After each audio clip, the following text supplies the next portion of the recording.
हमारे देश में बहुत बड़े-बड़े स्कूल हैं, कॉलेज है, विद्यालय संस्थाएँ बहुत बड़ी-बड़ी हैं।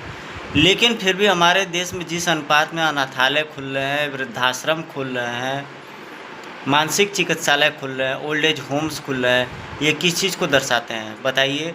जिस देश में इतने बड़े-बड़े स्कूल हैं, इतने कॉन्वेंट हैं, विश्वविद्यालय हैं, तो किस चीज़ को दर्शाता है? अगर सारे छात्र सही शिक्षा ग्रहण कर रहे हैं, तो इतने ओल्ड एज होम्स, वृद्धाश्रम, अनाथालय क्यों खुल रहे हैं? कहाँ किस कमी, किधर हमारा समाज जा रहा है, किस कमी की ओर जा रहा है? इस पर विचार करने योग्य है। तो अपने से बड़े बुजुर्गों, अपने माता पिता का सहारा बने, लाचारों का सहारा बने, ये एजुकेशन की सही शिक्षा है और सही सीख है। हम जिस तरफ बढ़ रहे हैं, जिन चीज़ों की तरफ बढ़ रहे हैं, क्या हमारा विकास होना चाहिए, क्या मोटो होना चाहिए, वो मुख्य मुद्दा है। आम एक छात्र, पढ़ा लिखा छात्र सड़कों पर बेरोजगार घूमता है और जो भ्रष्ट लोग हैं वो तंत्र चलाते हैं। यह अपारदर्शिता हमारे समाज में पहले से भी रही है।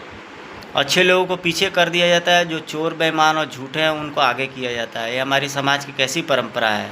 और भ्रष्ट लोग ही शासन और तंत्र को चलाते हैं, अच्छे लोगों को पीछे रखा जाता है, जैसा कि फिल्म नायक में अनिल कपूर के संग हुआ था। खैर वो तो फिल्मी बातें हैं और किताबी बातें, फिल्मी बातें बिल्कुल अलग होती है, लेकिन समाज में एक बड़े बदलाव की ज़रूरत है। अगर यही रहा तो सोने की चिड़िया कहने वाला हमारा हिंदुस्तान एक दिन भूमिशायी होते हुए देर नहीं लगेगा। आज उस विचारधारा की सोच की ज़रूरत है जो हमारे देश को, राज्य को, गांव मोहल्लों को प्रगति दे सके। हर चीज़ में, एजुकेशन से लेकर हर चीज़ में, जॉब में, वैकेंसी में भी SC ST और अन्य जाति वालों को सबसे ज़्यादा दिया जाता है और जो मेरिटियस स्टूडेंट होते हैं उनको जनरल कास्ट के नाम पर पीछे लगा दिया जाता है। सवर्णों को काफ़ी पीछे कर दिया जाता है। मोदी के राज्य में 10% ज़रूर उनको आरक्षण दिया गया, लेकिन आज भी हमारे मिडिल क्लास, मध्यवर्गीय ऐसे कई परिवार हैं जो जीने खाने के लिए सोचने पर विवश हैं। तो यह किसकी कमी है?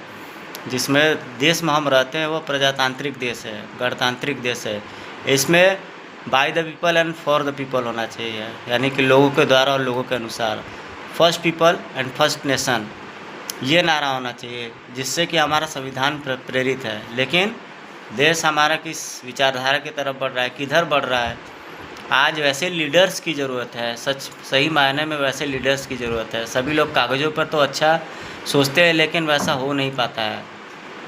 सड़कों, नालियों, मोहल्लों की वैसी स्थिति है। सामाजिक स्ट्रक्चर, सरकार भी अपनी तरफ से बहुत कोशिश करे, लेकिन आम नागरिकों का भी ये कर्तव्य है कि शासन के कार्य में, प्रशासन के कार्य में सहयोग दें और सरकार के कार्यों में खुल कर के समर्थन दें। तभी